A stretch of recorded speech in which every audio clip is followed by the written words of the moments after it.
biggest mistake I made when I wanted to communicate with my own animals was try to do it exactly the same as when I communicate with other people's animals. Let me tell you why. Have you ever followed all the right steps to connect with your pet, but felt like nothing happened? I did everything by the book, the permission, the intention, the meditation, and still nothing. Nothing like I would experience if I connected with somebody's animal that I didn't know. I used to think, if I do this right, the way that I was taught the steps, then the answers would come. I mean, it did with other people's animals, but I was wrong.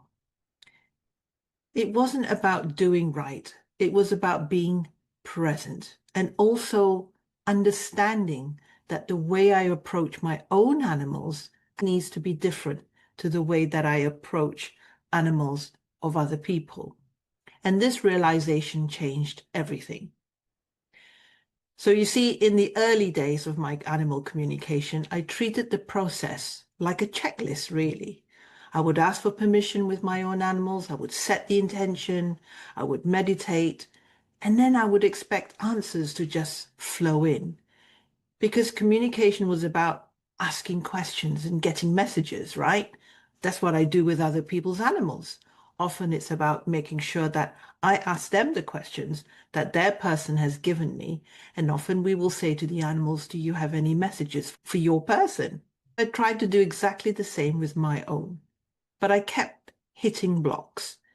No answers, or sometimes wishy-washy answers, or I'd second guess what came through. Now, what I didn't realize back then was that I was skipping the most important part, the connection. Let me explain it this way. When you're watching a film, have you ever skipped the opening scene of a film? Sometimes I will choose a film and then press play and then fast forward so that it would just get straight to the start of the film. I would think it's just the credits, let's fast forward. But then you could find yourself lost, wondering why the characters are where they are or what just happened. Animal communication is the same.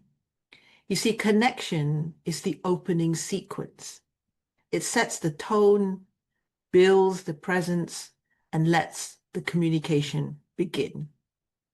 When we skip it, we're trying to have a conversation without arriving first. Especially with our own animals. We assume the connection is there because we live together. And the connection is there. However, the energy with which we share with them during the physical interactions and the emotional interactions is different to the telepathic, the intuitive, and the energetic connection. True communication requires intentional connection. It's not a step, it's more of a state.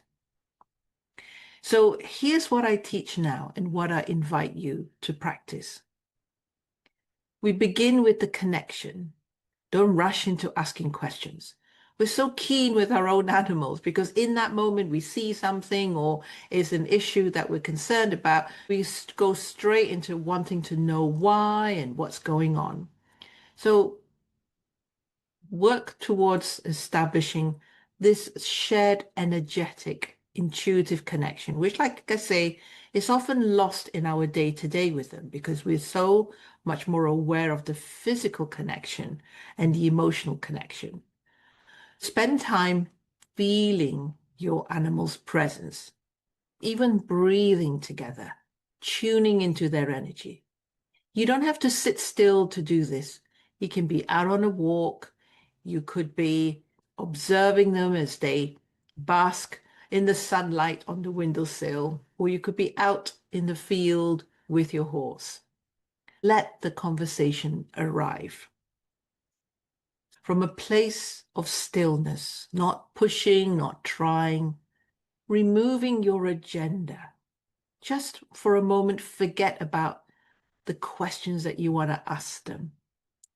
Instead, Share with them how willing you are to receive their energy. Now, often we don't need to disconnect from our own animals, but we can bring closure to the communication with regards to that intuitive, that energetic need to connect so closely. And if you linger just a moment longer, you often find that's where the real message lands as well. So don't rush to begin asking questions, and in a way, don't rush to close, but allow the closure to be natural. Again, we're with our animals all the time. Just allow the energy naturally dissipate. And then the end credits hold the gold. If this resonates with you, if you find that you've been skipping the opening sequence without even realizing it, I want to help you go deeper. I've written a book to guide you in exploring exactly this with simple, reflective exercises to practice animal communication with your own pets. And I'd love to give you a free chapter. So if you click the link below to download the chapter and begin reconnecting with your animal in a whole new way, you'll find it here in the link below. It's free to download. So this is the heart of what I teach, and it's where the magic begins. Because communication isn't about being perfect. It's about being present and aware in that moment. If this was helpful, drop a comment below. What part of the connection process have you been overlooking? Perhaps you really enjoy this aspect of relating to your animal, just being with them, not just doing with them. And don't forget, if you like this video, let me know. Click the like button, click the subscribe, and even share it with somebody who might benefit. So thank you again for watching. See you next time.